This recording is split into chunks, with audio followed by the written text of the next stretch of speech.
नमस्कार, नमस्ते यूपी कार्यक्रम में आप सभी दर्शकों का बहुत बहुत स्वागत है, अभिनंदन है। मित्रों, आज का कार्यक्रम बहुत विशेष होने वाला है क्योंकि आज हमारी बातचीत का विषय ही बहुत खास है। आप जानते हैं कि 17 सितंबर को सृष्टि के रचयिता भगवान विश्वकर्मा जी की जयंती होती है। भगवान विश्वकर्मा ने ब्रह्मा जी का सहयोग किया था सृष्टि को बनाने में और देवताओं के वास्तुकार कहे जाते हैं। लेकिन बात वहीं नहीं रुक जाती मित्रों।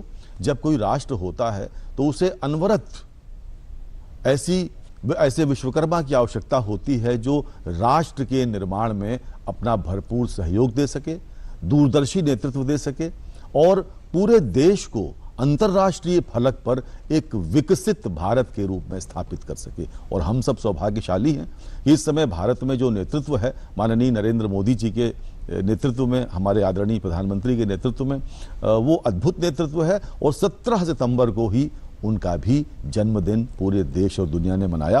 तो आज हम आदरणीय नरेंद्र मोदी जी के व्यक्तित्व के बारे में बात करने के लिए, उनकी राजनीति के बारे में बात करने के लिए, उनकी समाज सेवा के बारे में, देश सेवा के बारे में बात करने के लिए जिस शख्स को हमने स्टूडियो में बुलाया है वो स्वयं 50 साल से अधिक समय से राजनीति में हैं, सक्रिय राजनीति में हैं। भारत सरकार के केंद्रीय मंत्री रहे, अल्पसंख्यक कल्याण के मंत्री रहे, संसदीय कार्य मंत्री रहे और दूरदर्शन के भी मंत्री रहे, सूचना एवं प्रसारण मंत्री आदरणीय श्री मुख्तार अब्बास नकवी साहब, आपका बहुत बहुत स्वागत हमारे स्टूडियो में। बहुत स्वागत। आपने बदलते भारत को देखा है, मोदी जी के साथ बहुत करीब से आपने काम भी किया है।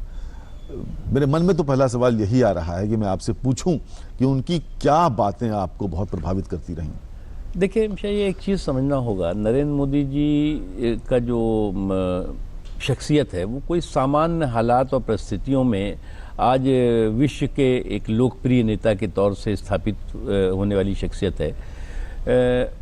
तमाम तरह के जो है वो संकट, तमाम तरह के कंटक, तमाम तरह की समस्याएं, तमाम तरह की चुनौतियां उनके पूरे जीवन में, चाहे वो गुजरात के मुख्यमंत्री रहे हों या फिर जो है वो इन 11 सालों से ज़्यादा समय से जो है देश के प्रधानमंत्री के तौर से देश का नेतृत्व कर रहे हों, जिस तरह से वो सियासी असहिष्णुता और सामंती स्पृश्यता का शिकार रहे, उस तमाम सियासी असहिष्णुता और सामंती स्पृश्यता को पछाड़ करके वो आज अगर सुशासन का इंस्टीट्यूशन कहे जा रहे हैं और समावेशी विकास के मिशन को लेकर आगे चल रहे हैं, तो ये सामान्य सी घटना नहीं है।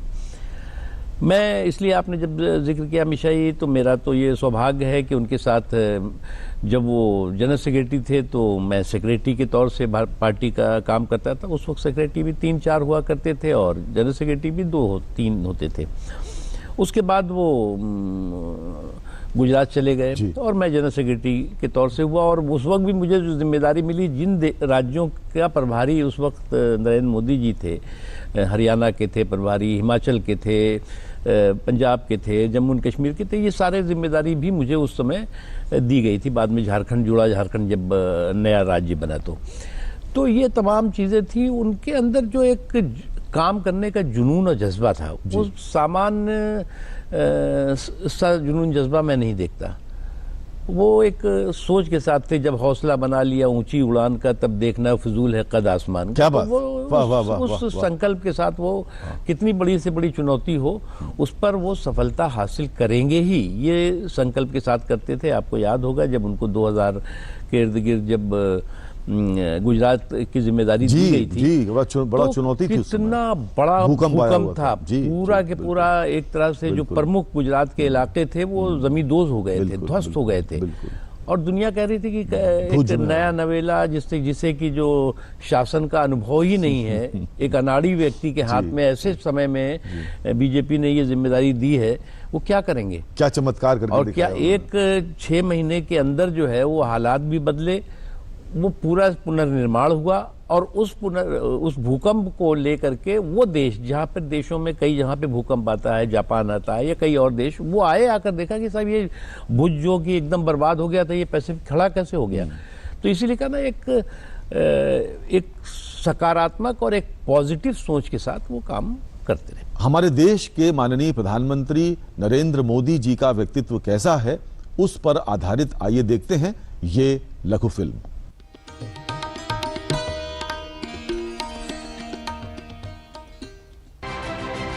परिश्रम में जो तपा है उसने ही तो इतिहास रचा है। जिसने फौलादी चट्टानों को तोड़ा है उसने ही समय को मोड़ा है। समय को मोड़ देने का भी यही समय है, सही समय है।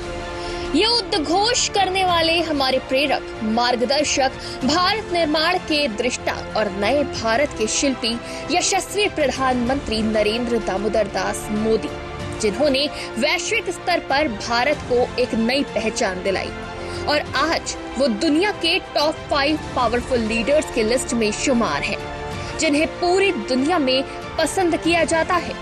17 सितंबर को प्रधानमंत्री नरेंद्र मोदी ने अपना 75वां जन्मदिन मनाया, जिन्हें देश दुनिया से ढेर सारी बधाई और शुभकामना संदेश मिले।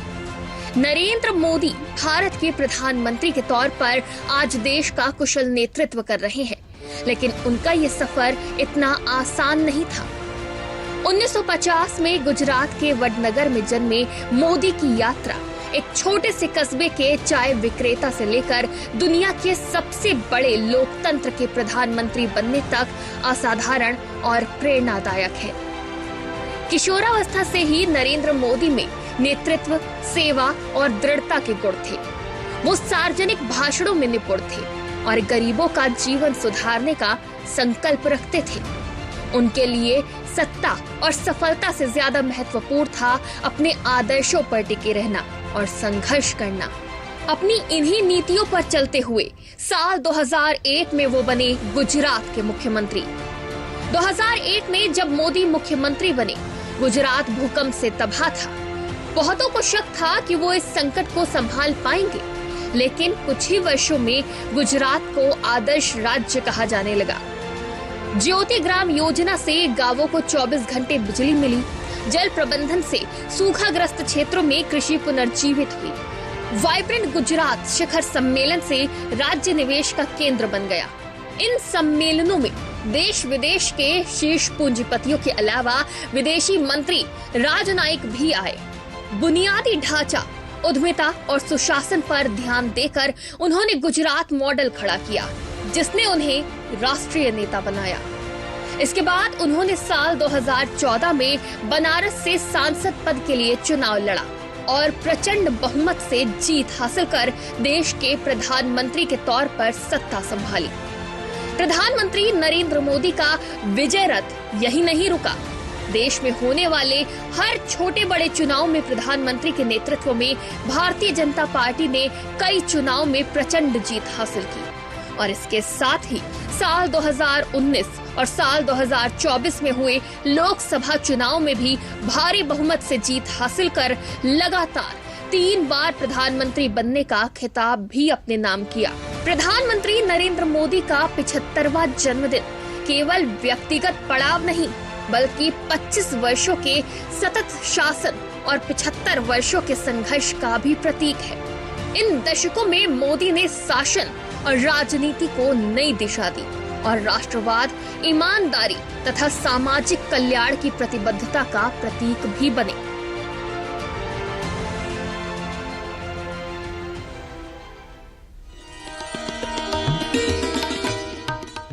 अच्छा, पिछले 11 सालों में दोस्तों हिंदुस्तान बदला है और इन 11 वर्षों में भारतवर्ष में कई नई चीजें लागू हुई जो आम जनता तक जिसका असर दिखा है।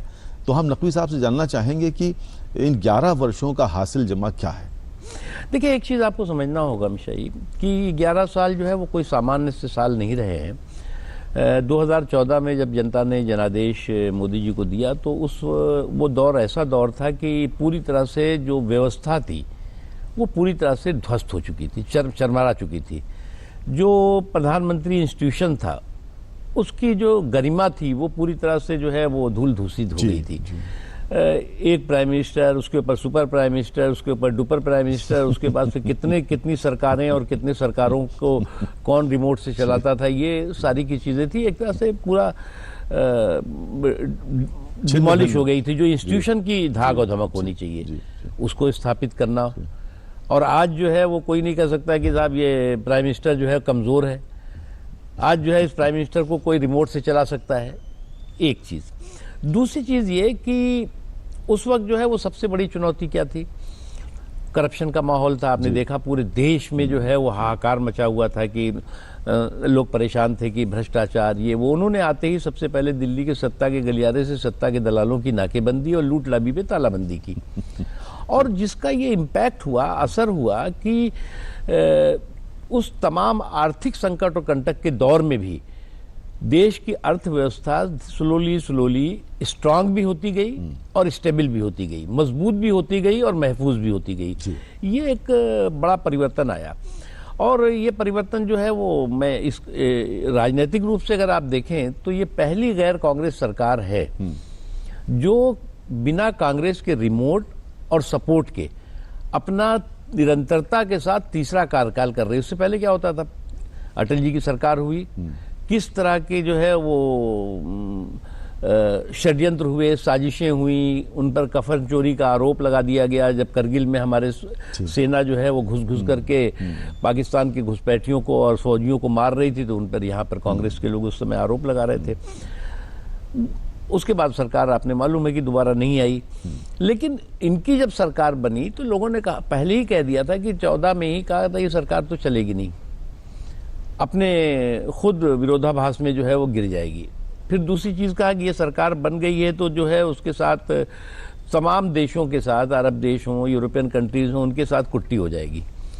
अब जो है वो कोई रिश्ता नहीं रखेगा क्योंकि मोदी जी पर जो है वो उस वक्त आपको मालूम है कई देशों ने जो है वो उनके ऊपर प्रतिबंध लगाया हुआ था। बिल्कुल। कहा था कि साहब हम वीजा नहीं देंगे और उन्हीं देशों ने रेड कारपेट बिछाया। रेड कारपेट ही नहीं बिछाया, अपने देश के सर्वोच्च नागरिक सम्मान से सम्मानित किया। बिल्कुल जी, बिल्कुल। तो ये अपने आप में एक बड़ा भारी बदलाव है जी, बिल्कुल। और ये बदलाव जो है वो मैं मानता हूं कि उनकी जो एक जो सोचते हैं, जो ठानते हैं, उसको कर गुजरने की उनकी जो संकल्प है उसका नतीजा है। अच्छा, जो परसेप्शन चेंज करने की बात होती है, हमारे कुछ विपक्षी दल के नेता जब विदेश जाते हैं तो ऐसे ऐसे बयान देते हैं जिससे कहीं ना कहीं ऐसा लगता है कि देश की छवि को धक्का लग रहा है। और प्रधानमंत्री, माननीय प्रधानमंत्री को लेकर, माननीय प्रधानमंत्री देश के प्रधानमंत्री हैं, मूर्त अमूर्त सबके प्रधानमंत्री हैं, विपक्ष के भी प्रधानमंत्री हैं, लेकिन भाषा कभी कभी हिटिंग बिलो द बेल्ट वाली होती है। तो दो मुद्दे, एक तो परसेप्शन और दूसरा भाषा, क्या कहेंगे आप? देखिए, एक चीज़ मैं देखता हूँ कि जो डिफीटेड डायनेस्टी के डींगबाज लोग हैं, जो ये लफाजी की लंपट लॉबी है, ये जो है वो 2014 से ही चैन से नहीं बैठी है। आपको याद होगा कि हमारे देश में पहले असहिष्णुता का हंगामा चला, जी बहुत ज्यादा। उसके बाद चला कि साहब जो है वो ये समाज बिल्कुल असुरक्षित हो गया, मुस्लिम असुरक्षित हो गया, अल्पसंख्यक असुरक्षित हो गया, दलित असुरक्षित हो गया, ये सारी चीज़ें भी चली, वो ख़त्म हो गई। उसके बाद जो है वो अवार्ड वापसी शुरू, अवार्ड वापसी मोहनजोदड़ो हड़प्पा की खुदाई से निकाल के अवार्ड दिखाए जाने लगे कि साहब ये हमें अंग्रेजों ने दिया है, मोदी जी वापस ले लो। दिया किसी ने वापस, किसी ने नहीं किया, लेकिन पूरा ड्रामेबाजी हुई। और उन तमाम चीज़ों को देखिए, मैंने इसीलिए कहा ना कि ये जो सियासी असहिष्णुता का एक दौर था उसको पछाड़ करके और उसको परास्त करके मोदी जी ने आगे बढ़े। और आज देश में बच्चे से पूछे तो ये कोई नहीं कहेगा कि साहब ये कमजोर सरकार है।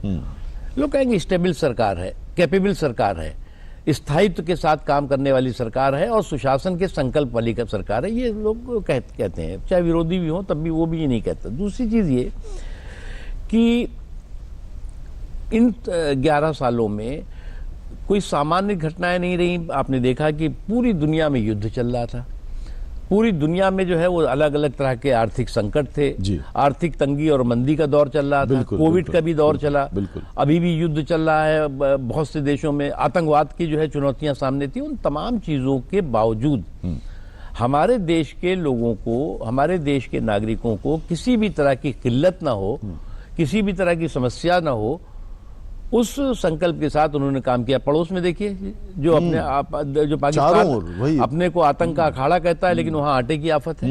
बिल्कुल, वहाँ पर जो है वो हाहाकार मचा रहता है कि साहब हो उसको रोटी मिल जाए, आटा मिल जाए, दाल मिल जाए, कटोरा लेकर के भीख मांगता फिरता है। तो ये जो एक भारत के लिए, भारतवासियों के लिए गौरव का विषय है।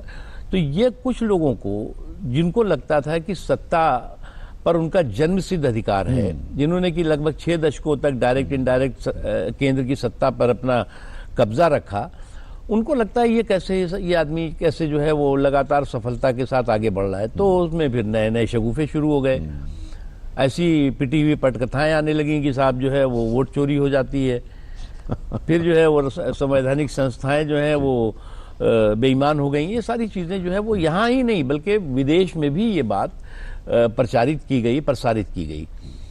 हालांकि उसको कोई स्वीकार करने वाला नहीं मिला, लेकिन फिर भी ये सनक जारी रही।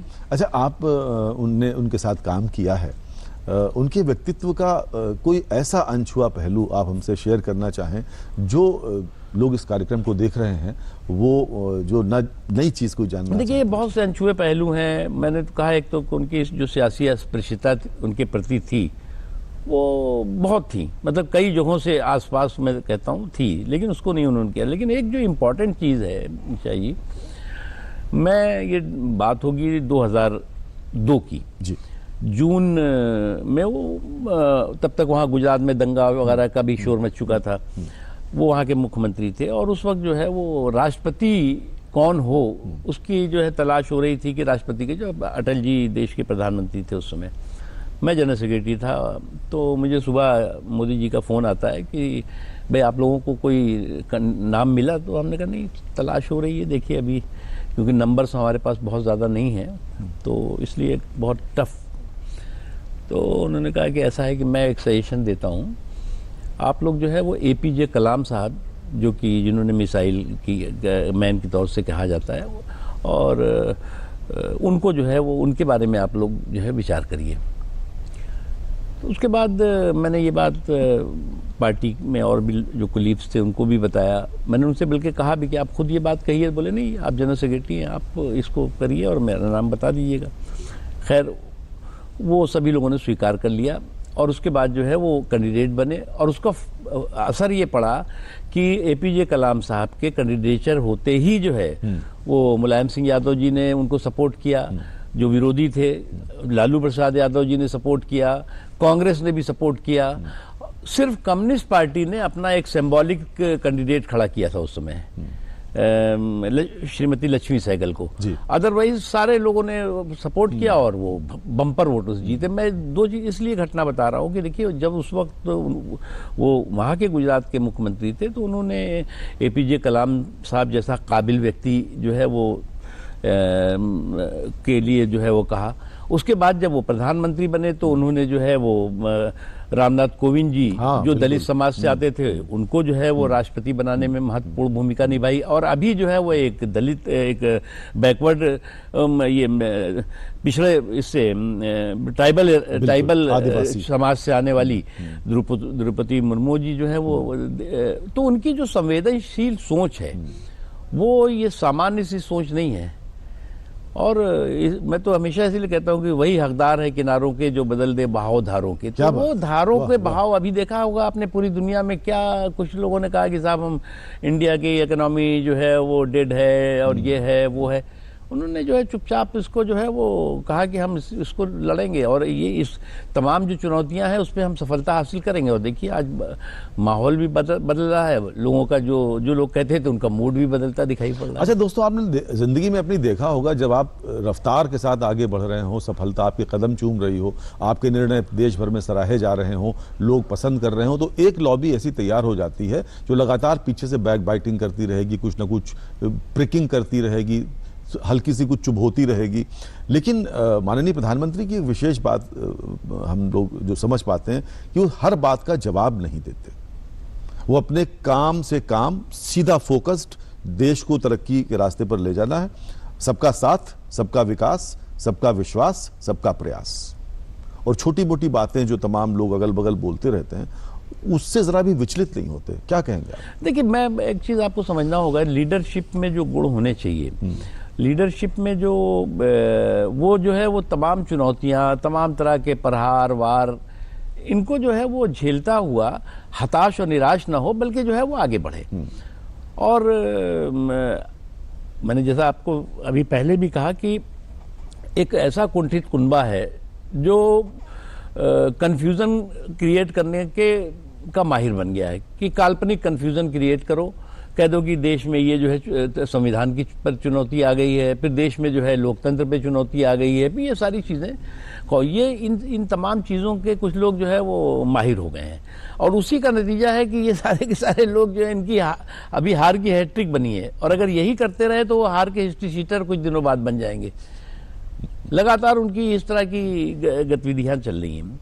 इसलिए जो आपने कहा ये बात सही है कि ये लोग आज भी डाइजेस्ट नहीं कर पा रहे। कुछ लोगों को जो लगता है कि साहब जो है वो जो सत्ता लोलुप समाज ये सियासी पार्टियां हैं, तो उनको लगता है कि जब ये तो हमारा अधिकार है, हमने 6 दशकों तक किया, ये कैसे आ गए। तो इसलिए जो है वो अलग अलग तरह के जो है वो भय भ्रम का भौकाल खड़ा करना, काल्पनिक कंफ्यूजन क्रिएट करना, ये कोशिश है, लेकिन वो सफल नहीं हो पा रहा है। ठीक बात, पूरा देश देख रहा है कि देश किस रास्ते पर जा रहा है। बीच में पाकिस्तान को भी अच्छे से मजा चखाया ऑपरेशन सिंदूर।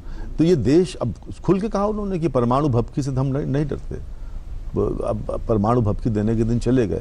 ये करेज, ये साहस, ये बदला हुआ देश, ये साहस कहाँ से लाते हैं? देखिए एक बात आप देखिए, ऑपरेशन सिंदूर हो या और भी जो आतंकवाद के खिलाफ इस दौरान कार्रवाइयाँ हुई हैं, तो ऑपरेशन सिंदूर में तो जो ये जल्लादी जालिम हैं, इनके जुल्म और जुर्म को ज़मींदोज़ किया है मोदी जी के नेतृत्व में हमारी सेना ने जी।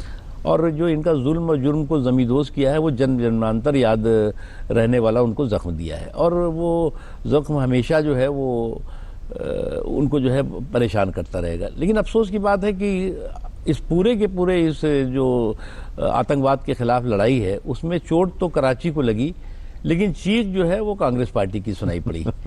और वहाँ से वो सबूत मांगता रहा, ये सवाल करते रहे, सबूत और सवाल की जुगलबंदी होती रही। ये जो एक गैर जिम्मेदारी का व्यवहार है, मुझे नहीं लगता कि ये किसी के लिए भी, किसी भी समझदार सियासी पार्टी के लिए ठीक है। लेकिन वो खुद जो है वो अपनी ही चतुराई के चक्रव्यूह में फंस रहे हैं, तो हम क्या कर सकते हैं उसमें। आप अल्पसंख्यक कल्याण के मंत्री रहे, तो प्रायः ये भारतीय जनता पार्टी पर आरोप लगता है, सरकार पर आरोप लगता है कि अल्पसंख्यकों का कल्याण नहीं हो पा रहा है या उनके लिए कोई योजनाएं नहीं है। हम चाहेंगे उसके बारे में आप कुछ बताएं कि भारत सरकार की, केंद्र सरकार की वो योजनाएं जो सीधे ताल्लुक रखती हैं माइनॉरिटीज़ के साथ, उनके अपलिफ्टमेंट के साथ, खुलासा करें। देखिए क्या है कि अगर आप पूरे इस दौरान देखें तो ये बात सही है कि मोदी जी के बीजेपी के साथ कुछ लोगों ने वोटों में कंजूसी ज़रूर की होगी, लेकिन उन्होंने विकास में कमी नहीं होने दी। चाहे वो सामाजिक विकास हो, आर्थिक विकास हो, शैक्षणिक विकास हो, हर विकास में देश के जो और लोग हैं उनके साथ बराबर की हिस्सेदारी समाज के सभी वर्गों की हुई है। इसमें कहीं किसी ने ये नहीं आज तक कहा कि साहब इन्होंने तो हमने वोट नहीं दिया तो हमने वोट में कंजूसी की तो उन्होंने विकास में कमी कर दी, ऐसा नहीं किया। और जहाँ तक सवाल है, कुछ लोग जो छद्म धर्मनिरपेक्षता के जो ठेकेदार है, हाँ, तो इन ठेकेदारों को जो है वो ये कोशिश हमेशा रही है कि साहब जो है वो चाहे वो बीजेपी हो, चाहे मोदी जी हो या और भी जो बीजेपी की सरकारें हों, उनके खिलाफ जो है वो एक भ्रम पैदा करो। और इसीलिए जो है वो धीरे धीरे इस भ्रम के गटर पर भरोसे का शटर जो लगाने लगे हैं वही जो अल्पसंख्यक समाज के लोग हैं जिनमें कि भ्रम पैदा किया गया था। और बदल रहा है, दिमाग भी बदल रहा है, सोच भी बदल रही है और आगे भी बदलेगा। आपके बारे में बात करें, आप बहुत कम उम्र में राजनीति में आ गए थे, तो शुरू से मन यही था कि राजनीति में ही जाना है? देखिए ऐसा है कि हम लोग तो जो है जेपी मूवमेंट से निकले जी। उस समय जो है वो कॉलेज डेज में था, जयप्रकाश नारायण जी का आंदोलन हुआ, फिर इमरजेंसी भी लग गई, इमरजेंसी में जेल जाना पड़ा, इमरजेंसी में पहले DIR फिर मीसा में। राजनारायण जी के बहुत करीब रहे आप? राजनारायण जी उस समय आंदोलन उनका भी बहुत काफ़ी एक्टिव था, उनका तो बहुत ही क्रांतिकारी वो रहा। तो वो सारे लोग मिल करके उस वक्त जो है वो मतलब एक ऐसी परिस्थितियां बनी कि सभी पॉलिटिकल पार्टीज उस जेल के अंदर एकजुट हो गई थी। और बाद में जब निकले तो आपने देखा कि वो फिर जनता पार्टी बनी, बाद में फिर टूटी वगैरह। तो ये जो था, और मन की ये सवाल ये कि जब तो हम लोग कूद ही पड़े थे उसमें, परिवार के लोग कहें कि आप नहीं जाना है, जाओ नौकरी वोकरी करो, कुछ काम वाम करो, कहाँ ये सब नेतागिरी में तो जैसे होता है। तो पेरेंट्स का मतलब वो दबाव था नौकरी करने पर, या नेचुरली सभी पेरेंट्स का होता है। समझाया कैसे आपने कौन उनको? कौन चाहेगा? नहीं, अब तो जब आप कूद पड़े, अब जब आपको जेल जाल जाने लगे तो लोग कहते हैं छोड़ो, बिगड़ गया अभी। फिर उसके बाद लड़ाई चलती रही। फिर 91 में मुझे बीजेपी ने पहला चुनाव मैं लड़ा मऊ से जी। तो वहाँ से हार गया 13 वोट से, 113 वोट से। और उसके बाद जो है वो फिर पार्लियामेंट लड़ा 98 में, वो जीता वहाँ से। और ऐसी कॉन्स्टिट्यूंसी थी जो कि लगभग वहाँ पर 60% के इर्द गिर्द मुसलमान हैं, रामपुर में, वहाँ से जीता। उसके बाद फिर लोकसभा, राज्यसभा, मंत्री, पार्टी के लगभग सभी जिम्मेदारियां जो भी थी, महामंत्री के तौर से सबसे ज़्यादा लंबे समय तक स्पोक्स पर्सन के नाते काम करने का हमारा सौभाग्य रहा है। और सभी कई अलग अलग राज्यों में जो है वो उनके प्रभारी के नाते चुनाव का, दोनों चुनाव, 2014 का चुनाव, 2019 का चुनाव और 2024 के जो चुनाव था, उनका मैं चुनाव प्रबंधन का राष्ट्रीय स्तर पे इंचार्ज रहा। ये सब जिम्मेदारी करते रहे और अभी भी काम कर रहे हैं। आदरणीय प्रधानमंत्री महोदय के मार्गदर्शन में, उनके निर्देशन में भारत को विकसित भारत बनाना है 2047 तक, क्या मुस्तकबिल आप देखते हैं हिंदुस्तान? बिल्कुल, देखिए क्या है कि भारत जो है, जो विकास की जो रफ्तार है वो तेजी के साथ बढ़ी। देखिए मैं ये नहीं कह सकता कि पूरा देश संतुष्ट होगा कि साहब बेरोजगारी भी होगी। दुनिया के जो विकसित देश हैं वहाँ पर 0% बेरोजगारी तो नहीं है। जो विकसित देश कहे जाते हैं, जिनकी अर्थव्यवस्था जो है वो आसमान पे दिखाई पड़ती है कागजों में और जगहों पे, तो इसलिए जो है वो 140-50 करोड़ लोगों के जो देश होगा उसमें जो है समस्याएं हमेशा रहेंगी। लेकिन उन समस्याओं के समाधान का जो संकल्प होना चाहिए, उस संकल्प के साथ मोदी जी काम कर रहे हैं। और उसी का परिणाम है कि अब आप देखें कि दुनिया में आर्थिक मंदी और तंगी आ गई, लेकिन यहाँ की अर्थव्यवस्था स्टेबल भी रही और कैपेबिलिटी के साथ भी काम करती रही। उसके अलावा जो रिफॉर्म करना चाहिए, जो सोचता ही नहीं था, कोई हिम्मत नहीं करता था कि साहब अगर इसको रिफॉर्म करा, अगर ये सुधार के हम रास्ते पे चले तो हमको जनता उधार के रास्ते पे भेज देगी। मतलब वो हिम्मत उनकी जो उन्होंने दिखाई आने वाले, आपने देखा कि जैसे नोटबंदी, कोई आदमी हिम्मत, कोई सरकार कभी हिम्मत करेगी क्या कि नोटबंदी कर देगी एकदम? और चुनाव के ठीक पहले, हाँ, चुनाव से पहले 370 खत्म किया। आपने ट्रिपल तलाक वगैरह का हुआ देखा आपने। उसके बाद अभी ये जो है वो वक्फ का जो है वो जो प्रशासनिक व्यवस्था का संशोधन हुआ है। और आने वाले दिनों में अभी आपको और बड़े जो है वो सुधार दिखाई पड़ेंगे। जैसे कॉमन सिविल कोड है, जो संसद ने संविधान में, जो हमारा संविधान के निर्माता हैं, उन्होंने दिशा निर्देश दिया है गवर्नमेंट ऑफ द डे, जो भी सरकार उस समय हो, उसकी ये संवैधानिक रिस्पॉन्सिबिलिटी है कि कॉमन सिविल कोड के दिशा में वो आगे बढ़े। लेकिन किसी को ये बढ़ा नहीं, किसी ने इस बारे में जो है वो छुआ नहीं, क्योंकि उन्होंने लगा कि साहब ये तो जो है छुओगे तो जल जाओगे। तो उस दिशा में भी है, एक देश एक चुनाव की दिशा में जो है वो देश चल रहा है। आपको याद होगा कि लगभग जो है वो 70 से पहले या 75 से पहले लगभग पूरे देश में एक देश एक चुनाव होता था। कुछ जगहों पे बाद में जो है वो राज्यों में अलग हुए, कुछ राज्यों में जो है वो उत्तर प्रदेश में भी जो है वो ये जो मतलब संयुक्त सरकार बनी, संयुक्त विधायक दल की सरकार बनी, केरला में बनी, वो तो कुछ जगहों बनी, लेकिन बाय एंड लार्ज जो है वो पूरे देश में एक चुनाव होते थे। तो इस दिशा में भी आगे बढ़ रहा है देश। विकसित भारत 2047 तक बनाने की बात है, तो चुनौतियां क्या नजर आती हैं जहां पर अभी और काम किए जाने की जरूरत? देखिए, जब आत्मनिर्भर भारत की बात हम करते हैं, स्वदेशी की बात करते हैं, तो वो आत्मनिर्भर भारत और स्वदेशी विकसित भारत की रीढ़ की हड्डी है। और विकसित भारत जो है वो आज अगर आप देखें तो पर कैपिटा इनकम जो है वो लोगों की बढ़ी है, लोगों की जो है वो क्षमता बढ़ी है, एक ज़माना था कि जब हम लोग कॉलेज में थे तो भाई एक जोड़ा कपड़ा होता था और वो स्कूल जाने का अलग रहता था और घर के पहनने का अलग रहता था, उसी को धो धा करके काम चलता था। आज जो है वो सामान्य व्यक्ति भी जो है वो 8-10 जोड़े रखता है अपने कि कहीं पार्टी में जाना है या किसी में शादी ब्याह में जाना है तो वो पहनेंगे, ये पहनेंगे। ये लोगों के लाइफ स्टाइल जो है वो रिच हुआ है, चेंज हुआ है।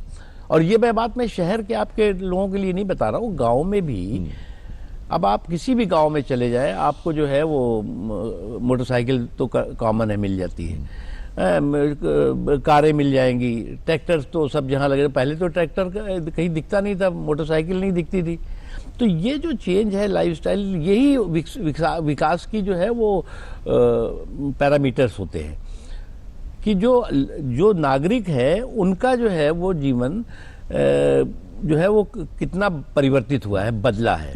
और ये बदला है और आगे और बदलेगा, क्योंकि भारत जो है वो कोई छोटा सा देश तो है नहीं।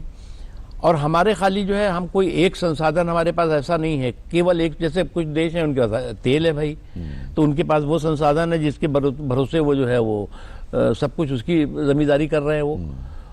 लेकिन हमारे यहाँ एक संसाधन ऐसा केवल नहीं है, हमारे यहाँ है संसाधन, लेकिन केवल एक संसाधन नहीं जिसके आधार पे हम पूरी अर्थव्यवस्था को अपने इर्द गिर्द करके, इसलिए हमें अलग अलग क्षेत्रों में अलग अलग प्रयास करने होंगे और वो हो रहे हैं। ठीक बात है। पुराने जमाने में गांव में मोटरसाइकिल साइकिल बहुत बड़ी बात होती थी। एक मैनेजर साहब बैंक के बता रहे थे, उनकी पोस्टिंग कहीं दूर हो गई गांव की तरफ 30-40 साल पहले।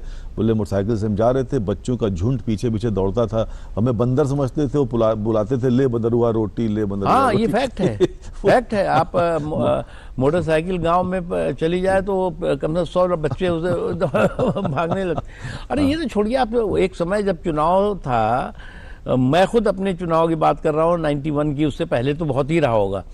उस समय जो है वो जीप से हम लोग जब चलते थे तो झुंड पीछे आता था और हम लोग जो है वो पर्चे उड़ाते थे, दिखाते थे, तो वो एक बहुत बिल्ले वगैरह बटते थे बहुत। मित्रों, पिछले 11 वर्षों में देश कैसे बदला, क्या महत्वपूर्ण निर्णय हुए, कैसे हिंदुस्तान बदल रहा है, 11 वर्षों में कैसे बदला है, आइए देखते हैं उस पर ये लघु फिल्म।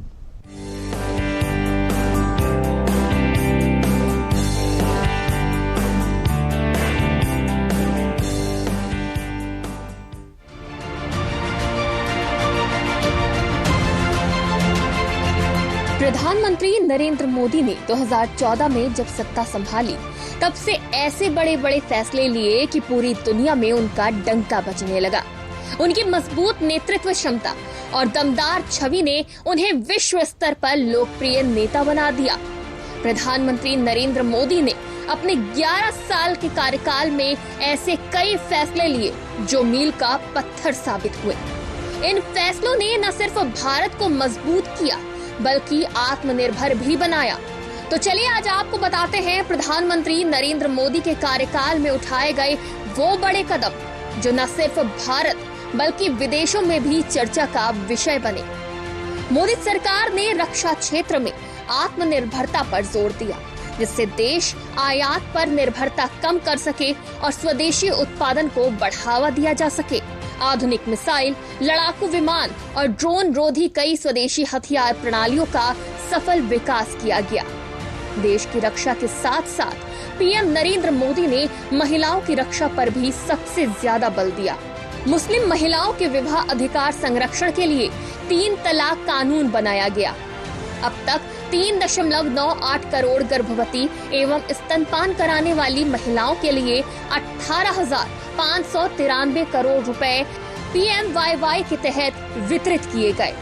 वैसे तो मोदी सरकार का हर फैसला मील का पत्थर साबित रहा, लेकिन अगर बात करी जाए आतंकवाद को खत्म करने और पाकिस्तान को मुंहतोड़ जवाब देने की, तो ऑपरेशन सिंदूर और एयर स्ट्राइक जैसे बड़े कदम भी उठाए गए। मुद्दा चाहे पहलगाम आतंकी हमले के बदले का हो या अमेरिकी टैरिफ के आगे भारत का ना झुकना, मोदी सरकार अपने नागरिकों के हितों की सुरक्षा सबसे पहले सोचती आई है। आम जनता के लिए टैक्स की समस्या को दूर करने के लिए GST जैसे सिंपल टैक्स स्लैब को प्रभावी बनाया गया। भारत को डिजिटल बनाने के लिए भीम यानी Bharat interface for money app को 30 दिसंबर 2016 को प्रधानमंत्री नरेंद्र मोदी ने लॉन्च किया। ये यूनिफाइड पेमेंट इंटरफेस यानी यूपीआई पर आधारित एक मोबाइल ऐप है जो उपयोगकर्ताओं को आसान और तेज डिजिटल भुगतान लेन देन करने में सक्षम बनाता है, जिसने पेमेंट को और तेज, सुगम और पारदर्शी भी बनाया है। वंचित, गरीब और हाशिए के लोगों को मुख्यधारा में लाने के लिए मोदी सरकार ने कई योजनाओं का शुभारंभ किया। पीएम गरीब कल्याण अन्न योजना के तहत 81 करोड़ लोगों को मुफ्त राशन आज भी मिल रहा है। वित्तीय समावेश को बढ़ावा देने के लिए प्रधानमंत्री जनधन योजना शुरू की गई, जिससे देश के हर नागरिक को बैंकिंग सेवाओं से आसानी से जोड़ा गया। आयुष्मान भारत योजना के तहत देश के गरीब परिवारों को स्वास्थ्य बीमा कवर प्रदान किया जा रहा है, जिससे देश के गरीब असहाय नागरिक खुद को असहाय ना समझे, क्योंकि उनके लिए मोदी सरकार खड़ी है। देश में नई सड़कों, एक्सप्रेसवे और राजमार्गों का जाल बिछाने के लिए मोदी सरकार ने बीते 11 सालों में तेजी से काम किया है। साथ ही प्रधानमंत्री आवास योजना, जल जीवन मिशन, स्वच्छ भारत मिशन, प्रधानमंत्री सूर्य घर योजना, उज्ज्वला योजना, बेटी बचाओ बेटी पढ़ाओ जैसी स्कीम से आज अंतिम पायदान के भारतीय के चेहरे पर सुकून की मुस्कान है।